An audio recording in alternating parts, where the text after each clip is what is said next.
Welcome to the CBS Radio Mystery Theater Archives, the only YouTube channel which has the original classic episodes of the CBS Radio Mystery Theater in order with no ads. Thank you for listening, and now, enjoy the show.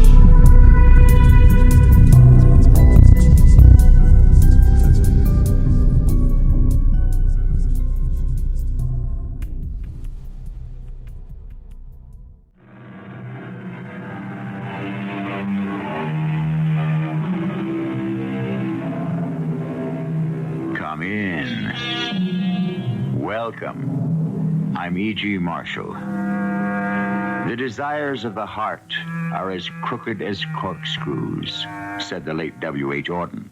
He may have had love in mind, or hatred, or just about any emotion we're capable of, for the observation applies to them all. And considering how devious our desires can be, it would behoove us to be always on our guard, even with those closest to us. On the other hand, without trust, we would all go mad. A perplexing dilemma, and one that surfaces one way or another almost every day of our lives. Elanar, what are you doing here? You know very well why I've come. No. I know what you tried to do, Bert. What are you talking about? Don't play innocent with me. I have proof. Proof? Where? Well, in my mind, my memory. I remember what happened. And I know you'll try to do it again, won't you?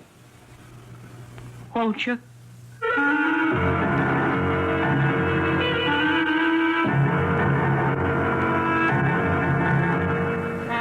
Our mystery drama, Complete Recovery, was written especially for the Mystery Theater by Percy Grainger. It stars Mary Jane Higby. I'll be back shortly with Act One. Henry James was once discussing the sound of the English language, and he maintained that our loveliest sounding phrase, irrespective of meaning, was summer afternoon. Summer afternoon. It does sound nice, and its meaning has pleasant connotations, too.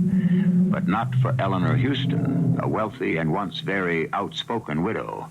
To her, summer afternoons have become nightmares. We're in a sanatorium in a Gulf Coast city in the deep south. Oh, Doctor. Yes, Miss Carter? Would you hold the door for me while I wheel Mrs. Houston out onto the sun porch? Oh, surely. Oh, thank you. Here we are, Mrs. Houston. Another beautiful day. Not a cloud in the sky. Why are you taking me outside again? Don't you understand? I don't want to go out. Let's park her over near the edge where she can feel the breeze coming in off the Gulf. How is she today? The same.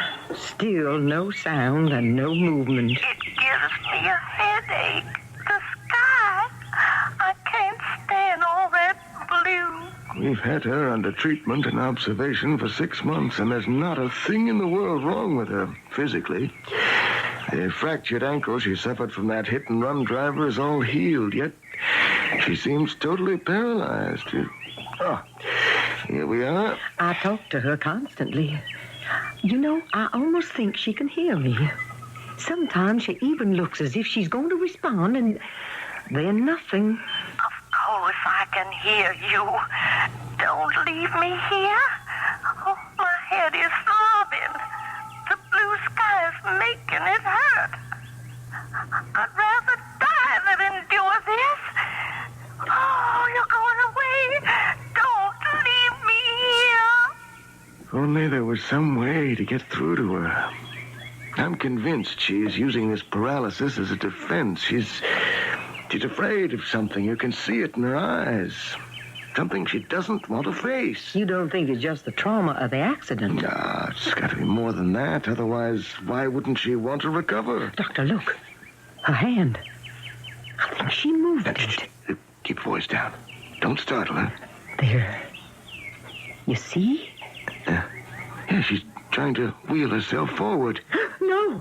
She's rolling straight towards the fire escape. Stop her. Stop her, nurse. I can't. She's going over.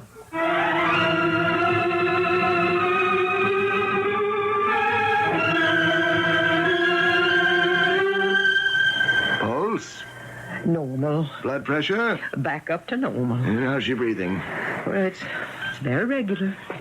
Almost peaceful. It's a miracle she didn't break her neck falling down those fire escape stairs. Except for the bumps she took on her head, she seems fine. Oh, did you call her daughter and son-in-law? Yes, they're down at the nurse's station. Doctor. Yes, nurse. What, doctor? Doctor. Well, what do you want? I didn't say anything. Where am I? Doctor, it's Mrs. Houston. Is this a hospital? She's talking. Of course I'm talking. What am I doing in this bed? You don't remember, Mrs. Houston? Oh, of course I remember.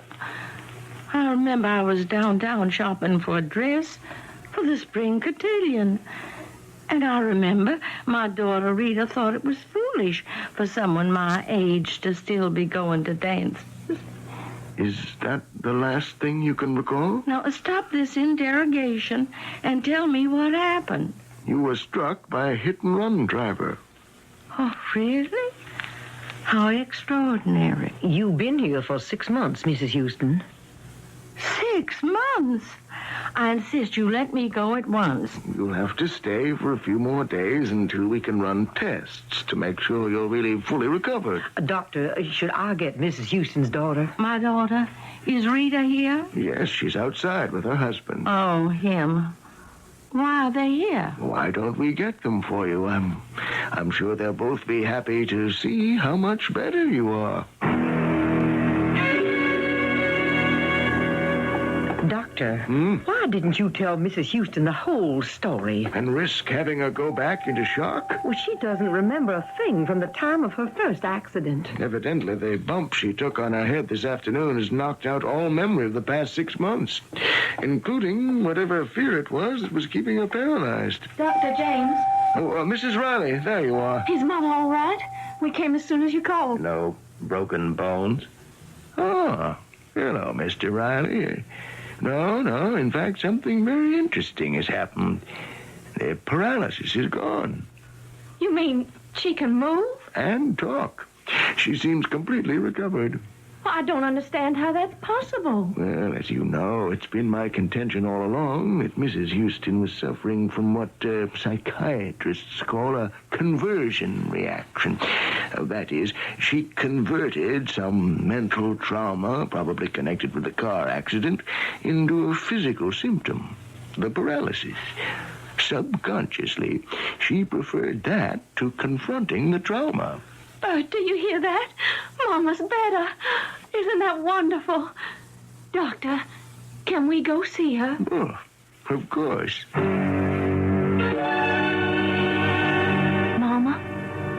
Mama? Rita, tell them to let me out of here. Oh, Mama, y'all better. Hello, Mother Houston. Now, I've told you 100 times, Bert Riley, not to call me that. Just because you're married to my daughter, that does not make you part of our family. I'm happy to see you seem to be your old self. Well, there's no seams about it. I'm fit as a fiddle. And I want to go home to Amber Oaks at once. Oh, well. What's the matter?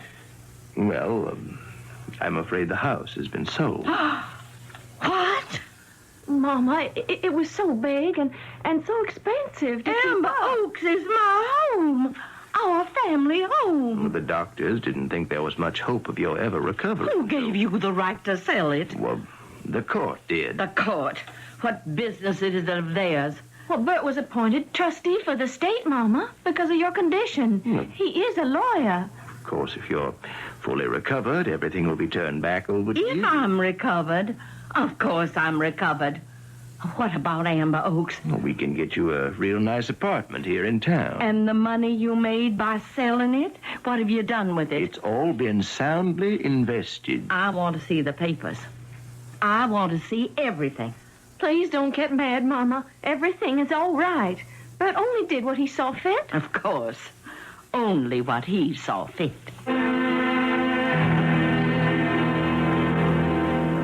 Well, Mrs. Houston.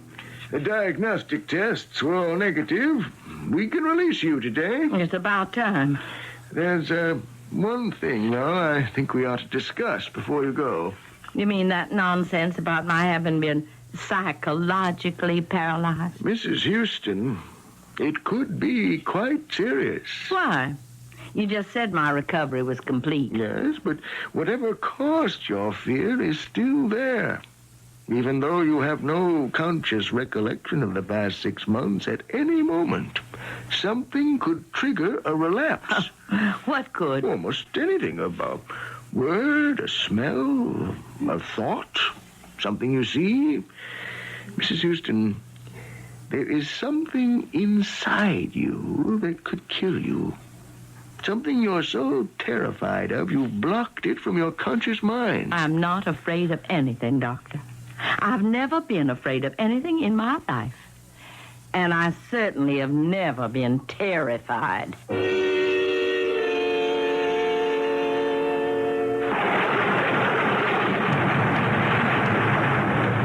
And you see, Mama, you have a terrace that looks out over the park. When the rain stops, we can go out there. And there's a full-size kitchen and a separate dining room. A full-size kitchen. Why, the kitchen at Amber Oaks was as big as this whole apartment. I am sorry about Amber Oaks. But Bert thought... Don't tell me what Bert thought. I know better than you what goes through that mercenary head of his. An apartment. We can fix it up nice. Now, what's this room for?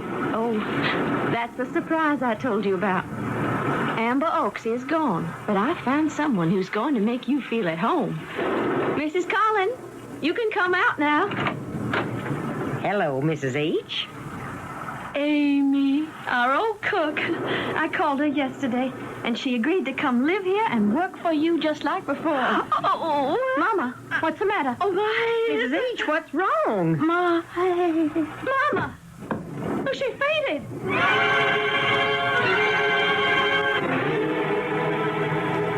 I don't know what happened, Dr. James. She just passed out. Well, where is she now? We got her into the bedroom over there. Oh, good. Now, you wait out here. Let me see her alone. Mrs. Houston? What? Oh, it's you. Rita called me. Can you tell me what happened? Well, I don't know. Rita was showing me this ghastly apartment, and Amy appeared. Amy? Oh, Mrs. Collins. She was my cook at Amber Oaks. Rita's hired her to live in here with me. Oh, yes, I saw her in the kitchen just now. It was Mrs. Collins, then. Then what? Who brought on your fainting spell? The Oh, headache. not at all. Her cooking is excellent. It's like a tomb in here with the curtains drawn. We ought to get some fresh air. Rain stopped. The sun is out. Yeah. Now, Mrs. Houston, try to remember what was the last thing... What's the matter? Oh, the sky. Please pull the drapes. The sky? Blue. I can't stand blue. Please pull the drapes. Right there. Oh, that's better. Blue. Is that it, then? I don't know. Mrs. Collins was wearing a blue uniform. I didn't notice. Think, Mrs. Houston. No. Why didn't you want to recover? Why did you want to remain paralyzed? Oh, leave me Do you know alone. you deliberately tried to kill yourself? What? Your accident 2 days ago on the sun porch was no accident. Both the nurse and I saw you trip the brake. The sun porch. You tried to kill yourself, Mrs. Houston.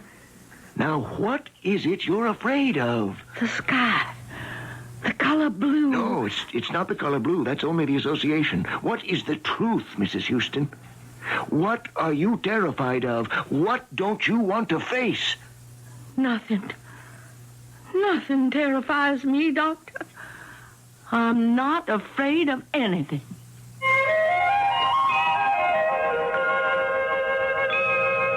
The essence of man, said a great mystic philosopher, is the effort he makes not to die, to persist, in his own being. This effort can take many forms, from the building of empires to the procreation of children. It can also take the form of throwing up psychological barriers against certain truths which are so painful or dangerous that we dare not confront them. I'll return shortly with Act 2. There's a lot written these days about how we can all be our own best friends. Would you say that Eleanor Houston is following this advice? She's evidently wrestling with some demon in her subconscious, and according to Dr. James, she was even prepared to kill herself in order to escape that demon. If he is correct, then it must be a terrible thing indeed that she knows and wants to forget. How's Mama, Doctor? Is she going to be okay? Well, for the time being, yes, but for how long, I can't say. She might just as well have a time bomb inside her, yet she refuses to admit it's there at all. Well, at least I found out what it was that caused her to faint. Blue. Blue what? Just blue. The color blue. Sky blue, to be exact. Like Mrs. Collins' uniform. Yeah. Why should a color upset Mama so? Well, I imagine it's associated with her first accident in some way. Can you remember the day at all? Well, was the weather clear? No. I think it was overcast. The rains came up from the Gulf about 6. Mm-hmm. Well, what about the dress she was wearing? It was a flower print, not blue. Yeah, this is pointless. It could be any one of 1,000 different things. But we've got to find the exact association and why it terrifies her so we can take the steps to diffuse it. Otherwise, she could have a complete relapse, or worse, at any time. Is there anything I can do? For the time being, I suggest you get her a pair of sunglasses. She thinks sunglasses look cheap. She'll never wear them. Well, she has to, Rita. She has to. How are you feeling now, Mrs. H? Oh, I'm all right. Is Rita still here? No, she's gone home. I brought you some lentil soup. Just set it down. No, I won't just set it down. You're going to drink it. Are you going to start bossing me around again? Well, you're no good to yourself on an empty stomach. All right, all right. Give me the silly thing. Now, you know you'd like it. My Matt, God rest his soul, said it was a meal in itself. Mrs. H! Oh, my head. What is it? Stay away from me. Now, don't you move. I'll get something to clean up that soup. I'll just use a towel here from the bathroom. Don't you worry about a thing. I'll have you clean in a jiffy. Mrs. H. Mrs. H., where are you? Why, she's gone.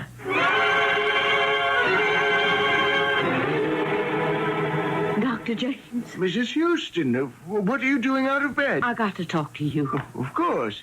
I know what it is. The thing I've been trying to suppress. I know why I kept myself paralyzed. Why? Because I knew if I recovered that I would die. And die for good this time. I don't follow you. That accident when I was hit by that car, that was no accident at all. It was deliberate. Someone was trying to murder me. Mrs. Houston, how do you know that? Blue. Sky blue. That was the color of the car that struck me. I turned my head at the last moment. I sensed something was wrong, and I saw the car. But why do you think it was deliberate? Because of the license plate. The license plate? It was one of those, what do you call them? Those vanity plates. It wasn't the usual series of numbers, but a name. A man's name, Matt. Well, now, are you certain all this must have happened very quickly? Doctor, Mrs. Collins, our cook, she owns a sky blue sedan. Yes, Rita told me it was her favorite color. Her husband was one of our gardeners. He died 2 years ago. And in his memory, she got plates for her car with his name on them. And his name, Doctor, was Matt. Your cook? They don't let two people have the same name on their vanity plates. Mrs. Houston, if this is true, then you probably ought to go to the police. Oh, no. Amy's been my servant for nearly 30 years. If she's trying to kill me, I intend to learn the reason why.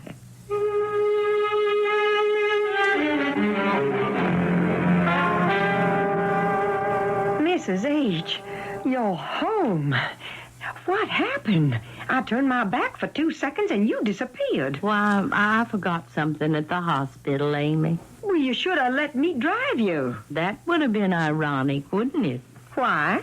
Tell me, Amy, would you have given me a chance to get in the car this time? As opposed to what other time? A time about 6 months ago. What time is that? I'd like to go down and have a look at your car. Well, now, Miss H., I don't think it's a good idea for you to do so much driving around in your condition. Oh, I didn't say I wanted to go anywhere. I want to go down and look at it. I want to stand right in front of it and stare at it, so I can get over this fear and won't have to wear these sunglasses anymore. And then, Amy, we'll tend to other matters. There it is. Where? Right there in front of us. But that car's dark brown. That's not your sky blue sedan. I know. This is a new car. Oh, I see. You thought it best to get rid of the old one. I didn't get rid of it. It was stolen. Stolen? When? The same day as your accident. How convenient. I just finished reporting it to the police when we got the call saying you've been struck by that hit-and-run driver. You mean your car was stolen before I was hurt? Yeah? And you reported the theft to the police? They can verify that? Well, yes. They never did find the car. And I could never figure out how it got stolen in the first place. Why not? Well, it was parked in the garage at Amber Oaks. Would have been difficult for anyone to get onto the grounds and across that lawn into the garage without being seen. Unless they came from the house. Oh, yes, but that would have been even more. Who was at the house that day? Well, it's Ramsey, the chauffeur. He was downtown with you. Ollie, the gardener. Anyone else? No one. Except Mr. Riley. Bert? He came in just around noon. What was he doing there? Oh, I don't know. I gave up trying to be sociable with him a long time ago. That man has got no emotion. He came over in the middle of the day? No, he was nosing around in my kitchen. I don't know what he wanted. Maybe it was the keys to your car. Now, why would Mr. Riley want to steal my car? He's a lawyer. So it was him. Mrs. H., are you sure you're okay? You're acting mighty strange. Amy, get back upstairs and start cooking. What? Rita and Bert were kind enough to find me this place. I think I ought to have them over for a cozy little apartment warming and a nice long talk. Oh, Mama, this fish is delicious. Mrs. Collins hasn't lost her touch one bit. How about you, Bert? You finding any bones? No, ma'am. You hoping maybe I might? Oh, Mama. I don't hope any such thing, Mother Houston. Cease taking that presumptuous familiarity with me, sir. Well, we can sure tell Mama's made her recovery, can't we? Is my estate back in my hands now? I've started the proceedings. How much did you make from the sale of Amber Oaks? I made nothing. The estate grossed close to $2 million. Where's the money now? I had to make certain investments for tax purposes. He invested in a new shopping center. They're planning to build at a very good location here in town, Mama. My beautiful Amber Oaks has gone to finance a shopping center. Well, it wasn't an easy decision, of course, but it was like pouring money down the drain to keep up such an enormous estate. My money. Yes, but... But yours someday, is that it? It was impractical. Impractical. Do you know what you are, Bert Riley? A Snopes. One of those low-life peasants William Faulkner used to write about, whose grasp goes no higher than his wallet. You are a barnacle on the keel of society. You've no culture, no refinement, no past. You know the price of everything and the value of nothing. Mama. And as for you, young lady, have you forgotten your heritage? You are descended from cavaliers, from the aristocracy. And you go and marry this social climb, an ambulance chaser who's got the ethics of a ferret. I don't have to stand for this. Oh, yes, you do, Bert Snopes Riley. And you'll have to go on standing for it as long as I'm alive, however much you might wish it otherwise. Mama, what are you saying? Oh, Bert knows what I'm saying, don't you, Bert?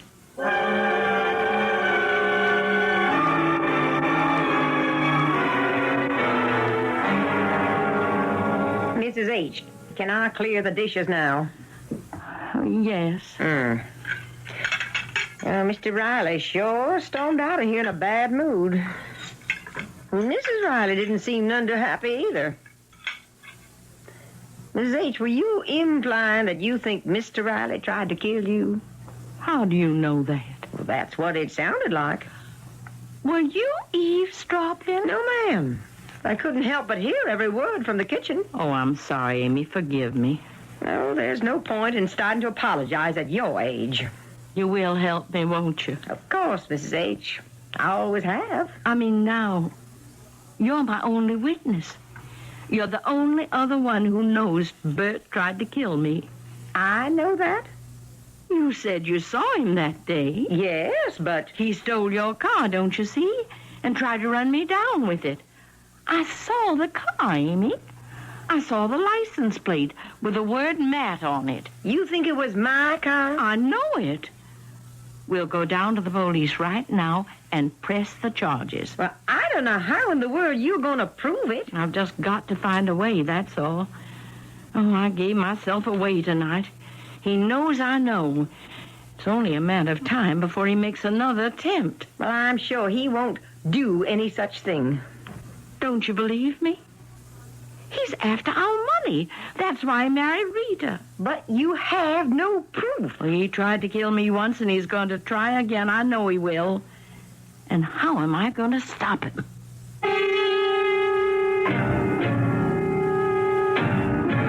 It has been said that we prefer misfortune to non-existence. Eleanor Houston certainly suffered the former, and now seems faced with the possibility of the latter. Did her subconscious keep her paralyzed all those months for her own protection? Has she indeed gone from the frying pan into the fire? Or are her suspicions merely another example of her cantankerous nature? We'll pursue the matter to its surprising conclusion when I return with Act 3.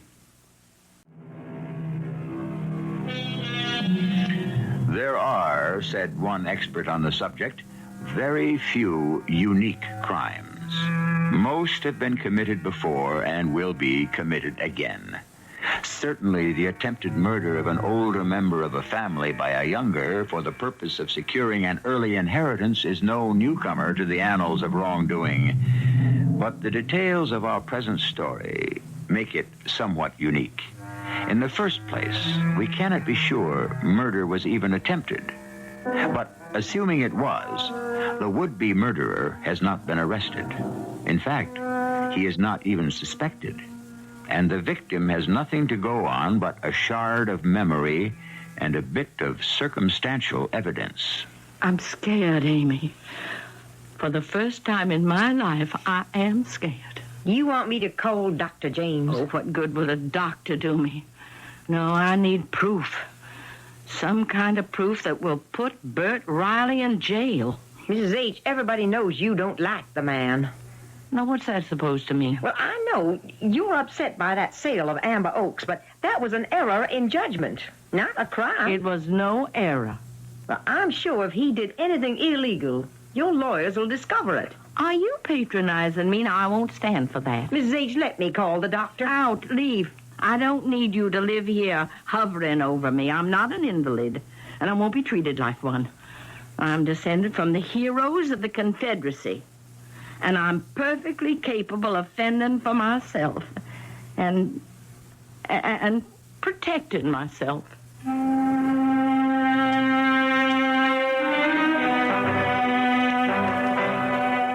Mother Houston. Hello, Bert. Oh, this is an unexpected surprise. What are you doing here at my office? I want to talk to you. A private talk. Just the two of us. Oh, certainly. And Sally, hold all my calls, will you? Yeah. Now, we won't be disturbed. I want to talk to you about last night. Last night? You do remember you and Rita came to dinner, don't you? It was a very lovely evening. A very lovely evening. Well, I know there was a little unpleasantness, but that's to be expected in families. Bert, I want to make a deal with you. A deal? I want you to divorce Rita. I'm not sure I'm following this. I want you to divorce my daughter. Is my language too straightforward for your legal mind to comprehend? Now, you know I'd do anything I could for you, but... You mean anything you could to me, don't you? Well, no, You listen to me, Bert Riley. I know it was you who stole Mrs. Collins' car. You followed me downtown, and you tried to run me over. Once I'm gone, my fortune goes to Rita, and we both know that means it's as good as yours. But I'm not easy to kill, and I don't plan to die, not for a long, long time. These, speculations of yours are totally unfounded. I don't know what you're talking about. Like I said, I am willing to make a deal.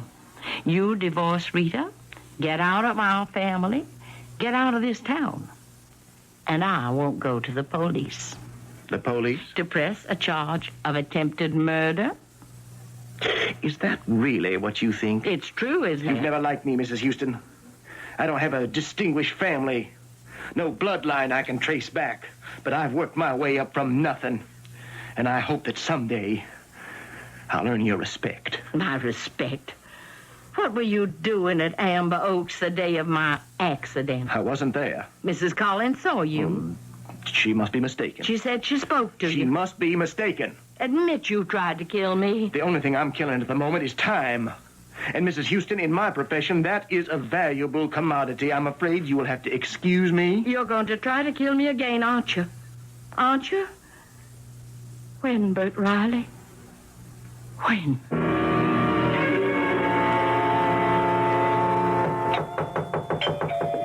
Come in.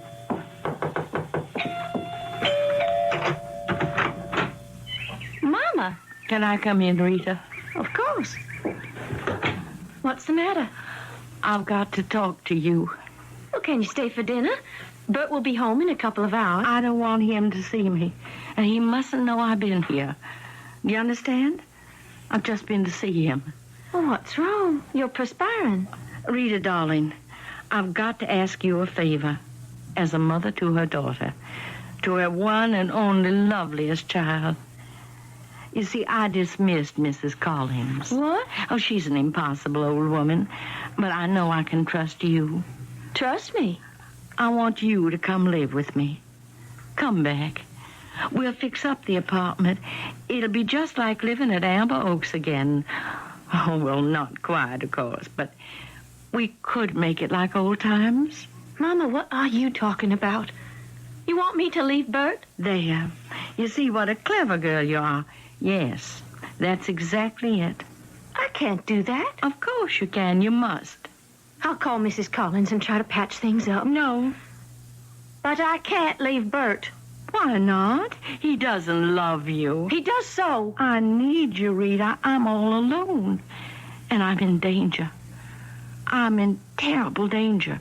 Your husband tried to kill me. Bert? Yes. That accident was no accident. He stole Amy's car and he tried to run me down. And he'll try again. He wants our money. That's why he married you. Mama, stop it. You have put me down all of my life, and I am not going to stand for it anymore. Rita? Never have you given me credit for anything. Oh, no, darling, that's not true. Why do you hate Bert so much? So what if he doesn't have a fine pedigree like our illustrious family? The important thing is he's ambitious and he works hard. He spends 15 hours a day at his office. Yes, to avoid having to spend time with you. Oh, I'm sorry, dear. I didn't mean that. We spend time together. We spend enough time together.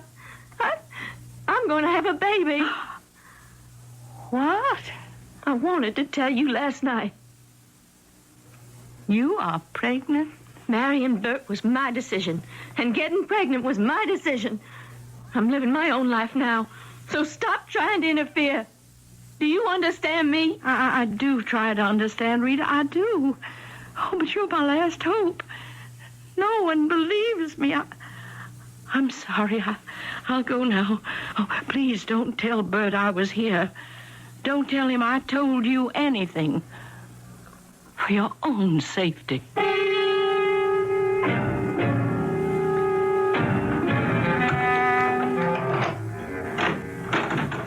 Mrs. Collins? Amy? Oh, please be here. Please. I need you. I'm afraid. Amy? She's gone. The thing is gone. I'm alone. Oh, what am I going to do? Honey, I'm home. Oh, Bert, I'm so glad you're home. Oh, I need a drink. What's the matter with you? I'm worried about Mama. No? What's wrong now? She came over this afternoon. I told her we were expecting a baby. Why'd she come here? It doesn't matter. Honey, what did she say to you? I wish she didn't hate you so much. She has this fantasy that you're trying to kill her. Oh? If you ask me, I think her accidents have addled her brain. She told me she fired Mrs. Collins. What? Oh, they had a fight over something, and Mama sent her packing. Maybe I should go spend the night with her. Oh. No. No, she can take care of herself. But she's all alone in that apartment. What if she has another accident?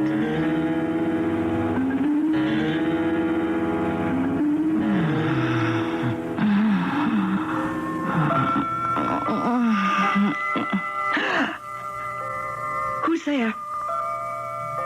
Mrs. Collins? Amy, is that you? Did you come back? I know someone is in this room. It's only me, Mother Houston. Bert, I just came by to see how you were getting on. it's 3 o'clock in the morning. I know. When I left Rita, she was sleeping very soundly. She didn't even stir. How did you get in here? I took the liberty of having an extra key made when we rented you the apartment. What do you want? Well, I thought we might talk about that deal you proposed this afternoon. No? It's as good a time as any. No, I don't want to talk about it now. Mother Houston, you asked me a question in my office. I feel I should give you an answer. What question? You asked me to admit I tried to kill you. Yes, Mother Houston, I did. Don't call me Mother Houston. It's all going to be academic anyway in a minute. What are you going to do? I'm going to succeed where I failed before. I know I could wait and let nature take its course, but that might take years. Mrs. Collins? She's not here. Of course she is. She's right in the next room. That's not what you told Rita. Rita told you I went to see her. Rita tells me everything. She trusts me. Now, why don't you lie back down, huh? What are you going to do? Smother you with a pillow. Oh. It won't leave any marks. It won't raise any suspicions. No! You are so old. Why do you want to go on living? What's the point? You'd better wait, Bert Riley.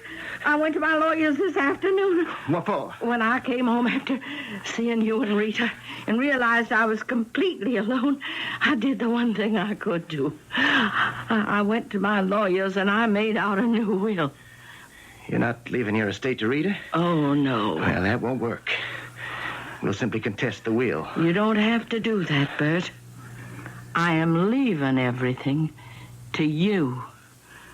Me? As soon as I die, you'll get the entire Houston estate. all quite legally.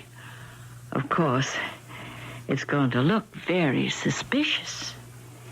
Everyone knows I despised you. Questions are bound to be asked, aren't they? A great many questions. Nothing can be proven. Maybe. Maybe not. Oh, that's very clever. All right, then. I will have to let nature take its course. But I'll get it eventually, won't I? Because you don't dare change that will back. Well, good night, Mother Houston. No. No, I don't dare change it back. What? Don't worry, Mrs. H. He's gone. Amy? Oh, Amy, what are you doing here? Oh, you know I couldn't leave you. Did you just come back? Oh, no. I came back several hours ago. I was going to greet you in the morning with a nice breakfast. So you were in your room? Yes. And it's a shame they don't make buildings the way they used to. I didn't mean to eavesdrop, but I am afraid I heard every word Mr. Riley said. Well, what are you standing there for like a dumbstruck schoolgirl? Call the police. I already have.